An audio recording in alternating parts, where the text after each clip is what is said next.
8월의 시리즈 설교를 마무리해 볼까 합니다. 8월 시리즈 설교 기억나십니까? 하나님이 주시는 갑옷을 입자 였습니다. 우리가 잘 알고 있기로는 하나님의 전신갑주라고 알려져 있죠. 실제로 어려운 말이라 한마디로 말씀드리자면 하나님의 말씀으로 온몸을 두르자, 이렇게 기억하시는 게 가장 좋을 것 같습니다. 그 마지막 시간, 오늘 세 가지를 함께 나눠야 되는데 결단, 정체성, 그리고 말씀, 이 세 가지를 함께 나눴으면 좋겠습니다. 여러분들은 보통 외출을 할 때 어떤 것부터 하십니까? 샤워를 하시는 분도 있으실 거고, 샤워는 귀찮으니 머리만 감아야 돼 하고 머리만 감으시는 분도 있으실 겁니다.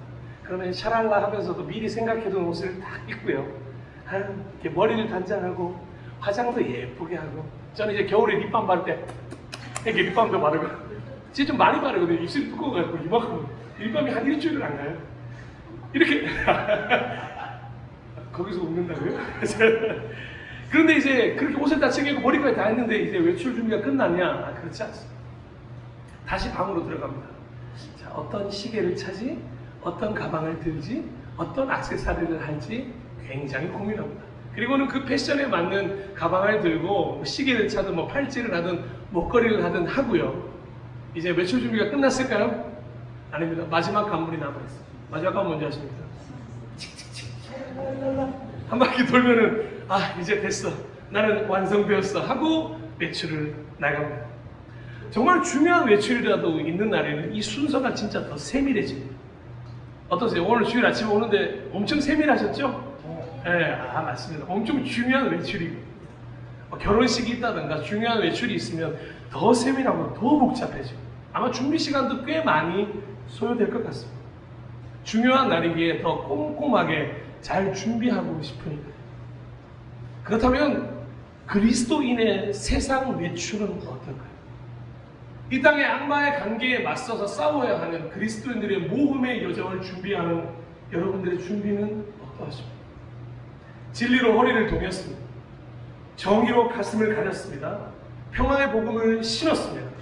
그럼 이제 그 세 가지로 충분해서 세상 가운데 그냥 나아가면 될까요? 네, 그것만으로도 어떻게 보면 충분하다고 말할 수는 있습니다. 하지만 충분하다고 말할 수는 있지만 부족하지 않다고는 말할 수 없을 것 같습니다. 우리는 너무도 부족하고 연약한 인간이기에 넘어지고 쓰러지고, 그래서 하나님은 우리에게 필요한 액세서리들을 주시고자 하신다는 것이죠. 혹여나 하나님의 전신갑주를 액세서리 찌움으로 비유했다고 해서 속상하지 않으셨으면 좋겠습니다. 패션의 완성이 무엇인지 아십니까? 네, 얼굴이라고 하시면 화낼 겁니다. 여러분들 거울을 보고 얘기하세요. 패션의 완성은 액세서리. 마지막에 내가 어떠한 가방을 드는지, 어떠한 시계를 차든 팔찌를 차든 머리띠를 하든 모자를 쓰든지 그 마지막 액세서리가 굉장히 패션에 중요합니다. 그렇기 때문에 어떤 액세서리를 하냐가 중요한 것처럼 우리의 신앙생활에도, 이 하나님의 전신갑주에도 어떠한 액세서리를 마지막에 취하는지가 너무도 중요하다는 것입니다. 그런데 한 가지 염두에 두셔야 될 게 뭐냐면, 혹시라도 안타깝게도 제대로 사용하지 못하신다면 진짜 액세서리로 전락할 수 있습니다. 어머니 괜찮습니다. 일부러 그렇게 하라고 둔 거면 신경 쓰지 마십시오. 혹이라도 이것 때문에 예배가 방해된다고 우리는 예배를 드리지 않아요. 우리가 아이들까지 함께 드리는 예배라면 충분히 있을 수 있는 일입니다. 신경 쓰지 마십시오. 그러면 제가 더 크게 말씀드리겠습니다. 우리가 제대로 된 액세서리로 사용하려면 그러면 어떻게 해야 될까? 만약에 목걸이나 팔찌, 머리띠나 이런 것들이 정말 다른 사람이 보기에 빛났으면 좋겠다고 생각하면 화려한 그대로 하고 가시면 됩니다. 그거 잘못된 거 아니에요. 아마 모르긴 몰라도 마귀들도 아마 오늘 이 믿음의 방패, 구원의 투구, 성령의 검을 든 것 자체로 볼 때 굉장히 무서워서 벌벌 떨지도 모르겠어요. 지금 믿음의 방패를 들었어, 성령의 검을 들었어. 그런데 이게 겉으로만 화려해지지 않으려면 진짜 그것이 가진 의미가 무엇인지, 또 내적 기능이 무엇인지, 왜 믿음의 방패를 주셨고 구원의 도구를 주셨고 성령의 검이라는 액세서리를 주셨는지 더 깊숙하게 생각할 수 있어야 한다는 것이죠. 그 외적 기능과 그 내적 기능이 하나가 되었을 때 이 하나님의 전신갑주는 비로소 빛을 발하게 되어 있다는 거죠. 그냥 막연하게 진리의 허리띠야 그러면 정말로 진리라고 쓰인 허리띠를 차야 되는 게 아닌 것과 똑같은 거예요. 그래서 하나님은 이 하나님의 전신갑주를 우리에게 무엇으로 주시냐면 선물로 주신다는 것을 잊지 않으셔요. 특별히 오늘 나눠야 될 세 가지는 더욱더 하나님이 주시는 액세서리로 너무너무 귀한 선물입니다. 그럼 하나씩 한번 그 선물이 뭔지 한번 들어가 볼까요? 첫 번째 선물은 바로 믿음의 방패입니다. 에베소서 6장 16절입니다. 이 모든 것에 더하여 믿음의 방패를 손에 드십시오. 그것으로서 여러분은 악한 자가 쏘는 모든 불화살을 막아 꺼버릴 수 있을 것입니다. 자, 진리의 허리띠, 정의의 가슴막이, 평화의 복음의 신에 더하여, 이 모든 것에 더하여 이제 믿음의 방패를 손에 들어가는 거죠. 근데 이 구절은 공동 번역으로 보면 조금 더 이해가 쉽게 되었습니다. 공동 번역으로도 제가 준비했습니다. 손에는 언제나 믿음의 방패를 잡고 있어야 합니다. 그 방패로 여러분은 악마가 쏘는 불화살을 막아 꺼버릴 수 있을 것입니다. 가장 중요한 단어가 무엇이겠습니까? 손에는 언제나 언제. 믿음의 방패를 들고는 있어야 되는데 언제 들고 있었냐고요? 언제나 들고 있어요. 자, 진리이신 예수 그리스도를 믿는 믿음이 허리를 동이게 했다면 그 믿음은 반드시 이제 겉으로 발현되어야 한다는 거죠. 속으로만 예수를 믿는 존재가 아니라 겉으로도 예수를 믿는 믿음이 드러나야 한다는 거죠. 그래야만 수많은 세상의 불화살이 우리를 겨눌 때에 이 믿음의 방패를 가지고 튕겨낼 수 있고 꺼버릴 수 있다는 거죠. 살아가다 보면 정말 정죄당할 일이 많은 것 같습니다. 사실이 아닌 것들로 손가락질 받아야 할 때도 많고 오해를 경험해야 될 때도 많고 내가 원하지 않는 고통과 원망의 시간을 겪기도 합니다. 분명 내가 믿음으로 분명히 허리를 동였어. 그래 나 굳게 설 거야 라고 말했지만 세상의 공격이 하루 이틀 반복되고 똑같은 일상이 지나가다 보면 어느 순간 죄책감이라는 녀석도 찾아오고 무기력이라는 녀석도 찾아와서 난 이거밖에 안 되는 녀석일까? 그러면 그런 공격들을 효율적으로 방어해야 할 무언가 있어야 되지 않겠습니까? 그런 공격들을 그냥 무차별적으로 막고만 있으면 우리 몸에는 상처가 날 수밖에 없습니다. 그런데 그 믿음의 방패, 한마디로 뭐라고 말씀드릴 수 있냐면 결단이라고 말씀드릴 수 있습니다. 나는 내 속에 있는 믿음으로 살 것이야. 나는 믿음으로 살 거야. 나는 믿음으로 앞으로 인생을 살아갈 거야 라고 하는 결단이 믿음의 방패가 되어준다는 것입니다. 여러분 이렇게 선포하신 적이 언제 있으십니까? 오늘 아침에 눈을 뜨시고 고백하셨습니까? 오늘도 나는 믿음으로 살 것이야. 그렇게 고백할 때 방패가 되어서 수많은 공격들로부터 우리를 지켜주신다는 것을 알고 계십니다. 그런데 아침에 눈 뜨면 뭐부터 나와요? 아우 졸려 죽겠네. 그럼 죽어야 돼요. 또 슬슬 배고파 죽겠네. 엄마 밥 안 줘요. 저희 집 이야기 아닙니다. 죄송합니다. 비밀을 누설했네요. 어떻게 시작하셨어요? 오늘 아침에 어떻게 시작하셨어요?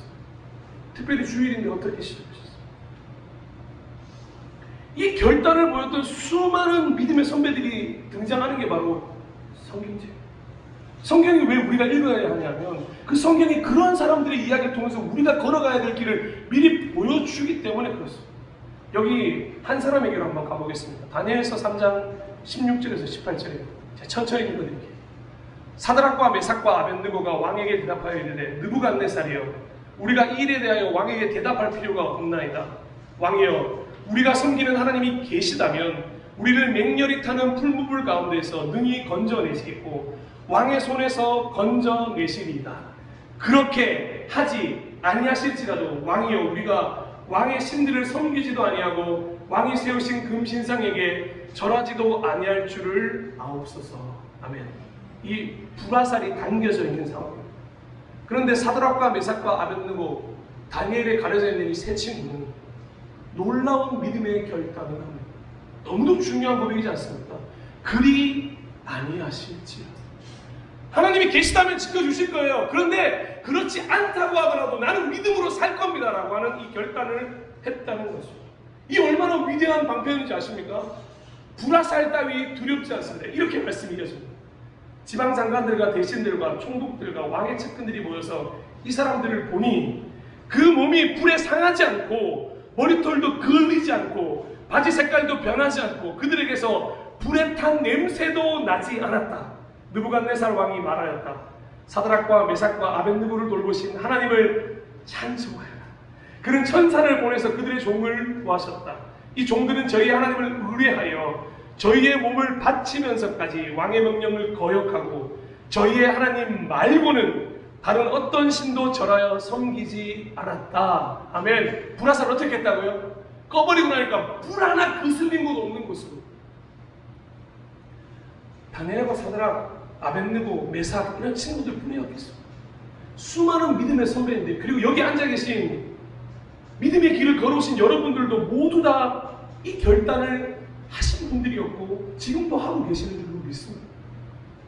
하나님을 믿는 이 믿음에서 발현된 결단이 얼마나 많은 수많은 불화살들을 꺼고 막아주셨는지 지금까지도 이어져 오고 있고, 그게 기적을 만들었고 간증거리를 만들어냈고 하나님께로 오히려 이어지는 믿음의 다리가 되게 했음을 우리는 너무도 잘 알고 있습니다. 사랑하고 존경하는 예배자 여러분, 결단해야 할 때 이제는 속사람과 겉사람 모두 다 그리스도인으로 살겠노라. 나는 이 세상을 세상의 방법이 아니라 하나님의 말씀으로 살겠노라. 믿음으로 살겠노라. 마지막이 너무 중요합니다. 하나님을 믿는 사람답게 살겠노라. 이렇게 결단하고 선포하는 것이 바로 믿음의 방패를 드는 것입니다. 근데 이렇게 들면 우리가 무슨 유익이 있냐? 그럼 불화살만 아니고 몸이 불에 타지만 하면 되는 거냐? 그것이 아니에요. 로마서 8장 35절은 이렇게 이야기합니다. 누가 우리를 그리스도의 사랑에서 끊을 수 있겠습니까? 환난이라는 공격입니까? 곤고라는 공격입니까? 박해라는 공격입니까? 굶주림이라는 공격입니까? 헐벗음이라는 공격입니까? 위협이라는 공격입니까? 칼이라는 공격입니까? 우리 같이 한번 38, 39절 읽어볼까요? 시작! 나는 확신합니다. 다시 한번 넘겨주시게요. 나는, 네, 하나만 넘겨주세요. 네. 시작! 나는 확신합니다. 원세자들도 장래일도 자, 여기서 스톱하셨어요. 너무너무 중요한 구절입니다. 함께 읽겠습니다. 시작.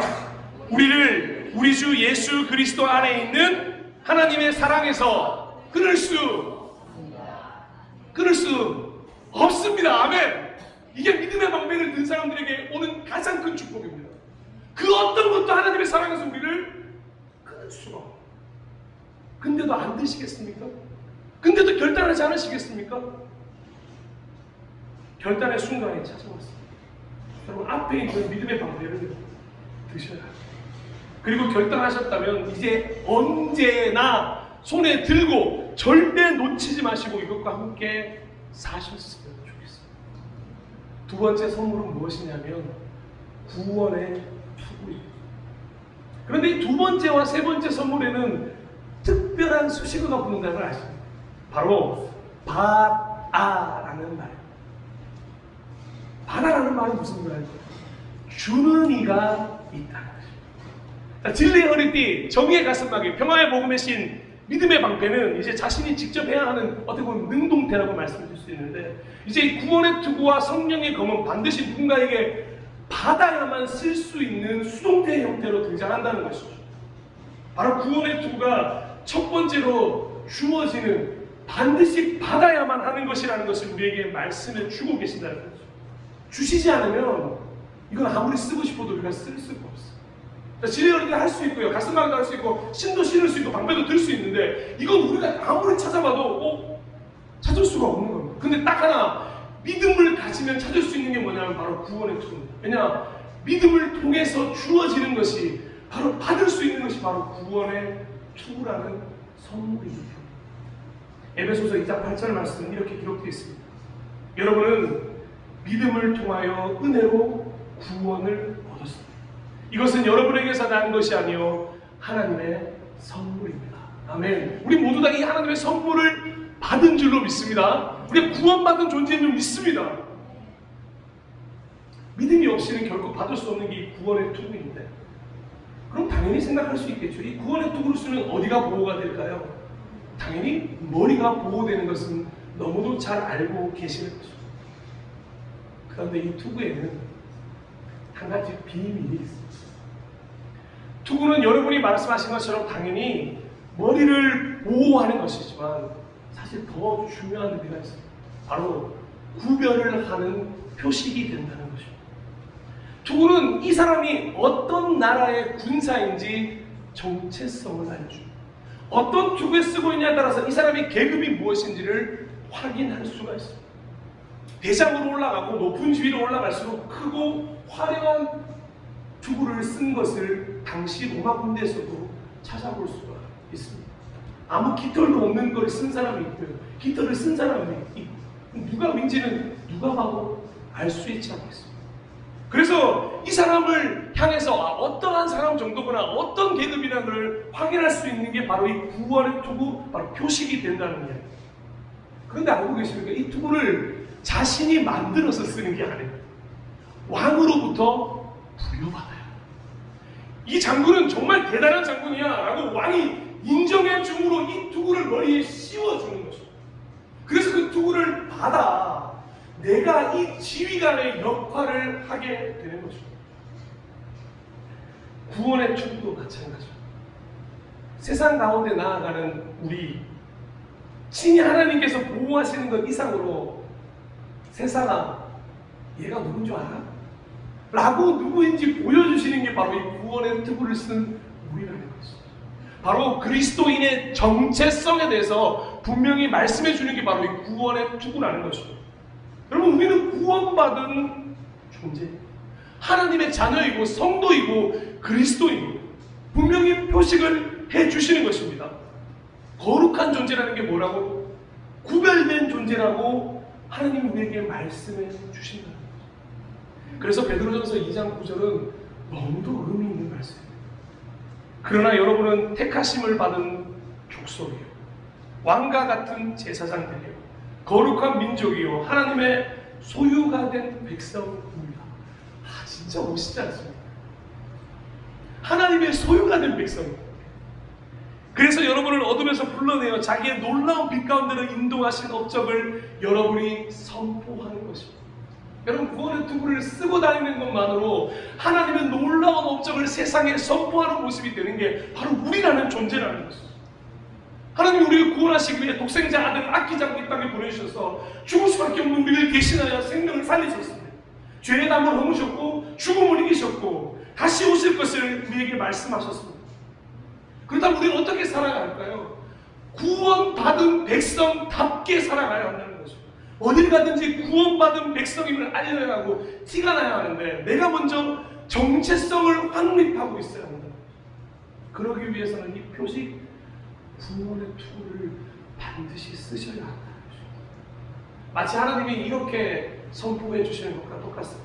마태복음 3장 17절입니다. 하늘로부터 소리가 있어 말씀하시되 이는 내 사랑하는 아들이요 내 기뻐하는 자라 하시니라. 여러분의 일터에서 이런 음성을 들으셨으면 좋겠어요. 여러분의 가정에서 이런 일터 정말 들려면 얼마나 좋을까요? 하나님이 예를 들어 제가 우리 찬양 인도하신 전수의 시절을 드리겠습니다.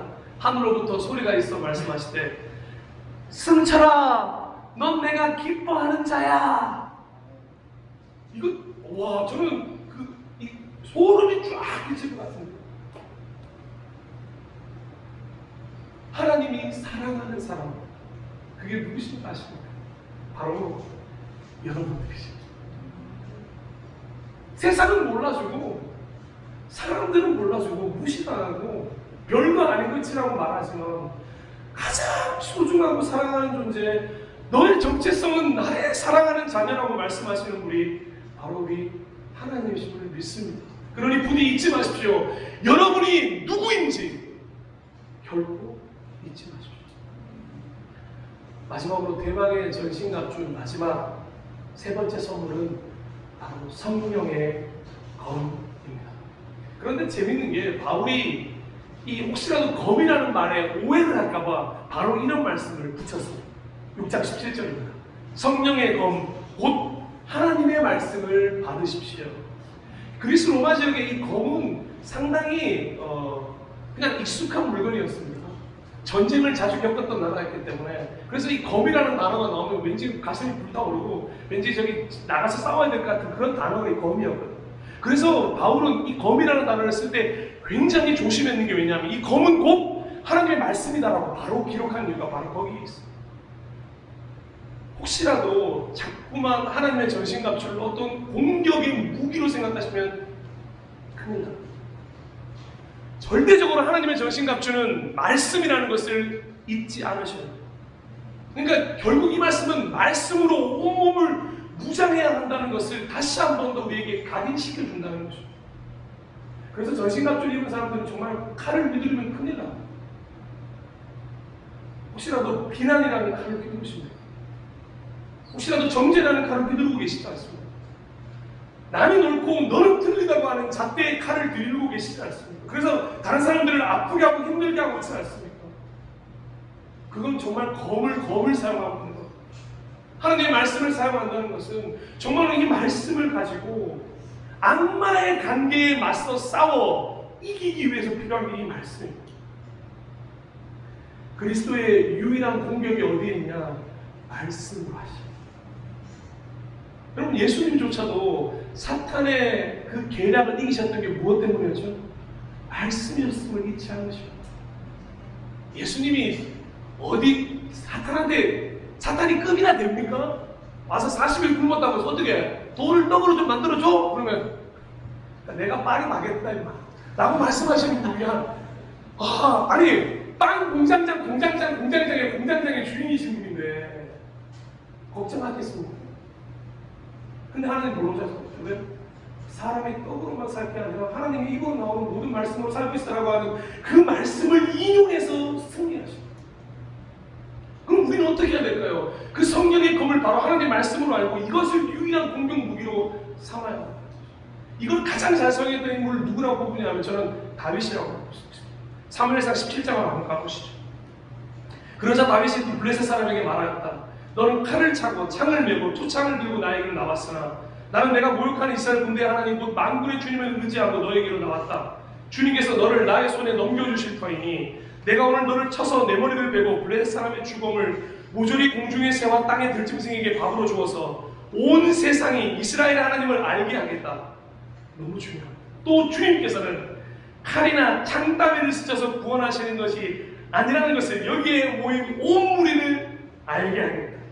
전쟁에서 이기고 지는 것은 주님께 달린 것이다. 주님께서 너희를 모조리 우리 손에 넘겨주실 것이다. 아멘. 그리고 물맷돌입니다. 근데 이 물맷돌로만 골리앗을 물리친 게 아닙니다. 이미 물맷돌을 던지기 전에 골리앗을 이겼습니다. 다윗은. 왜? 뭐부터요? 전쟁은 하나님께 달린 것이고 하나님이 이 전쟁의 주인이심을 깨닫는 자 승리할 것이다. 그리고는 그 큰 골리앗이 이 물맷돌 하나에 기절하게 되죠. 이게 바로 하나님의 말씀 성령의 검의 능력입니다. 하나님은 말씀으로 천지를 창조하셨어요. 그리고 언제나 우리에게 말씀하시는 분이십니다. 말씀대로 하시는 분이고 말씀을 우리에게 주셨고 우리는 그 말씀으로 인해 살아가야 하는 존재입니다. 그리스도인에게 뗄래야 뗄 수 없는 게 말씀이고 그래서 우리가 매일 먹는 새벽에 먹는 말씀을 데일리 브레드라고 표현을 하는 겁니다. 먹어야 살거든요. 말씀을 먹어야 살 수 있는 존재가 그리스도입니다. 혹시나 여러분들 내가 무기력증에 빠져있는 분들이 혹여나 있으시죠. 신앙생활도 재미없고 하나님도 안 계시는 그러면 조용히 여러분의 손을 한번 보십시오. 여러분의 손에 성령의 검이 들려있습니다. 여러분의 손에 하나님의 말씀이 들려있습니다. 아마 무기력증을 느끼고 계신다면 지금 여러분들은 반드시 성령의 검을 놓고 계시는 중이실 것입니다. 그럼 어떻게 하면 될까요? 다시 하나님이 주시는 것을 받으십니다. 다시 이 말씀을 움켜쥐시면 나는 이 말씀 없이는 살지 않겠어라고 다시 한번 결단하면 되는 게 바로 이 성령의 검입니다. 그러면 이 말씀이 너무 많은데요. 어떤 말씀을 붙들어야 되는지 우리 하나만 알려주세요. 누군가 저한테 묻는다면 저는 이 한 가지로 꼭 말씀드리고 싶습니다. 마가복음 12장 29절에서 31절. 예수께서 대답하셨다. 첫째는 이것이다. 이스라엘아 들어라. 우리 하나님이신 주님은 오직 한 분이신 주님이시다. 내 마음을 다하고 내 목숨을 다하고 내 뜻을 다하고 내 힘을 다하여 너희 하나님이신 주님을 사랑하여라. 둘째는 이것이다. 내 이웃을 내 몸과 같이 사랑하여라. 이 계명보다 더 큰 계명은 없다. 아멘. 하나님 사랑과 이웃 사랑, 저는 이 말씀이야말로 우리 손에 반드시 붙들어야 하는 성령의 검이라고 생각합니다. 그러면 성령의 검을 든 사람에 대한 반응이 너무 신기하게 이 마가복음 12장에 이어서 나와요. 우리가 그토록 싫어하는 한 율법학자가, 그토록 우리가 이 별로인데라고 말하는 율법학자가 이렇게 대답을 합니다. 이어지는 32, 33절입니다. 그러자 율법학자가 예수께 말하였다. 선생님, 옳은 말씀입니다. 하나님은 한 분이시요 그 밖에 다른 이는 없다고 하신 그 말씀은 옳습니다. 또 마음을 다하고 지혜를 다하고 힘을 다하여 하나님을 사랑하는 것과 이웃을 자기 몸같이 사랑하는 것이 모든 번제와 희생제보다 더 낫습니다. 아멘. 이게 우리의 반응이야. 그럼 이렇게 반응하면 예수님은 뭐라고 말씀하시느냐? 이 말씀에 대망의 피날레가 나옵니다. 34절입니다. 예수께서는 그가 슬기롭게 대답하는 것을 보시고 그에게 말씀하셨다. 너는 하나님의 나라에서 멀리 있지 않다. 아멘. 하나님이 주신 이 성령의 검, 이 말씀을 들고 있는 사람은 하나님의 나라에서 멀지 않은 사람인 줄로 믿습니다. 그 말씀에 순종해서 좌로나 우로나 치우치지 마시고 점점 더 이 하나님의 나라를 확장해 가지 않으시겠습니까? 그러려면 잠시 말씀 설교를 마무리하겠습니다. 사랑하고 존경하고 축복하는 예배자 여러분, 우리는 8월 한 달 동안 하나님이 주시는 갑옷을 입자라는 시리즈로 결심했습니다. 그래서 하나님께서는 우리 결심에 응답하셔서 한 달 동안 우리에게 친히 하나님의 전신갑주를 각자에게 입혀주셨습니다. 예수 그리스도라는 진리를 믿는 믿음으로 허리를 동이셔야 합니다. 진리의 허리띠. 하나님 아버지의 마음으로 가슴을 가리시면 정의의 가슴막이 더 오래 더 멀리 하나님의 보호 아래 갈 수 없는 길을 가도록 평화의 복음의 신을 신어야 합니다. 평화의 복음의 신. 이제는 믿음으로 살겠노라 결단하고 모든 공격을 막아내시면 됩니다. 믿음의 방패. 우리는 하나님의 자녀입니다. 정체성을 확고히 하셔야 합니다. 구원의 투구 오직 말씀입니다. 말씀으로 사는 그리스도인이 되어야 합니다. 성령의 검. 그러면 우리 인생이 무엇으로 완성되는 것입니까? 십자가로 완성되는 줄 알았습니다. 예수 그리스도가 가신 그 길을 이 하나님의 전신갑주를 입었을 때 우리도 비로소 지고 그 길을 걸어갈 수 있게 되는 것입니다. 이 전신갑주 없이 그리스도의 길을 걸어갈 거라고 장담하지 마십시오. 그 어떤 것을 가지고 이 길을 걸어갈 수가 없어요. 우리는 쓰러질 수밖에 없고 넘어질 수밖에 없는 존재입니다. 왜 이것들을 내버려 두시고 걸어가고 계십니까? 이 하나님의 전신갑주를 입으셨다면 아마 처음에는 세무처럼 좋지만 어색할 수 있어요. 익숙해질 때까지 내 옷이 아닌데 잘 마음에 어울리나? 어울리지 않는 것처럼 보일 수도 있어요. 하지만 결국에 알게 되실 거예요.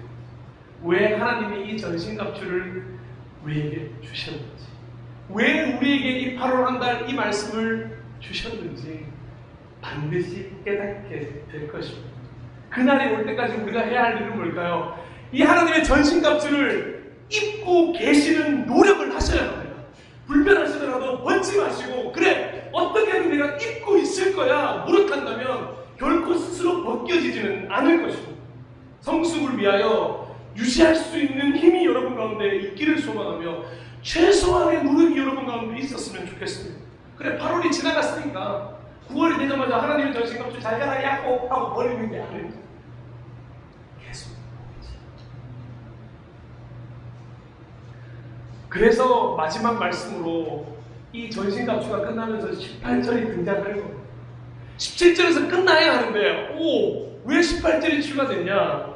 바로 혼자 걷는 길이 아니라 이 하나님의 전신갑주를 혼자만 입고 있는 게 아니라 모두가 다 함께 있는 교회로 성장해야 되기 때문에 그렇습니다. 내가 먼저 입으셨습니까? 그럼 옆에 분에게 좀 입혀주시겠습니까? 도와주시겠습니까? 기도해 주시겠습니까? 손 내밀어 주시겠습니까? 그래서 함께 전신갑주를 입은 교회가 될 수 있도록 우리 하나의 모습을, 꿈을 가질 수 있으면 좋겠습니다. 마지막으로 우리 6장 18절 말씀인데요. 이 말씀을 함께 읽고 우리 손잡고 함께 가세요. 함께 찬양하며 기도하는 시간을 잠시 가졌으면 좋겠습니다. 우리 마지막으로 18절 함께 천천히 함께 읽도록 하겠습니다. 시작! 온갖 기도와 간구로 언제나 성령 안에서 기도하십시오. 이것을 위하여 늘 깨어서 끝까지 작품하면서 모든 성도를 위하여 간구하십시오. 아멘. 우리 서로를 위해서 간구하는 그런 시간이 되었으면 좋겠습니다. 하나님, 나만 있게 하지 마시고 옆에 계신 분도 다 함께 전신갑주 있게 해 주시옵소서. 우리 그런 마음으로 이 시간에 손잡고 함께 가세요. 함께 고백하나요?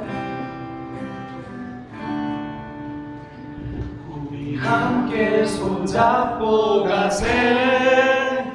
조금 느리고 어려울지라도 주님 부르신 그 강력 붙잡고 손잡고 함께 가세. 우리 함께 손잡고 가세.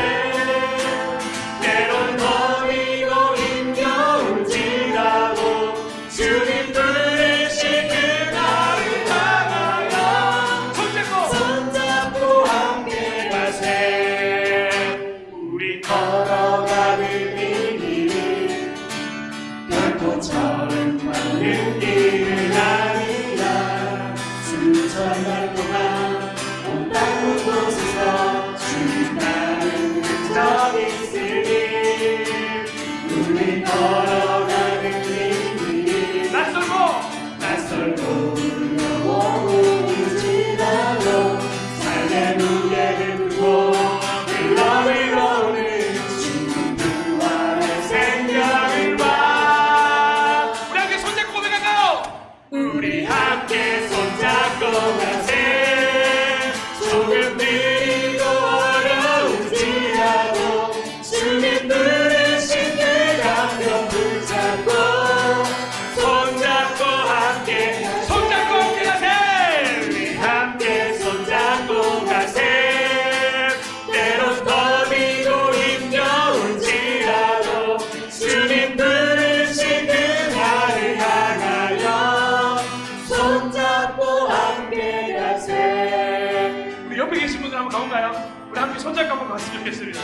그냥 찬양만 부르는 게 아니라 우리 함께 손잡고 갔으면 좋겠습니다.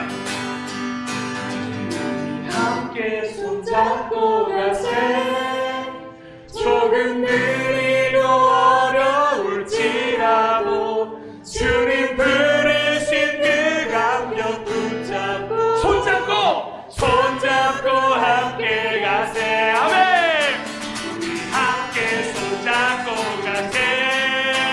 때론 더디고 힘겨울지라도 주님 부르신 그 날을 향하여 손잡고 함께 가세. 한 번만 더 우리 손잡고.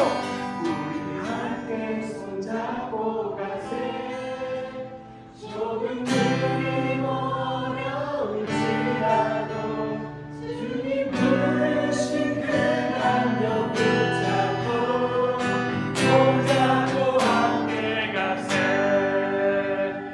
손잡은 채로 함께 기도했으면 좋겠습니다.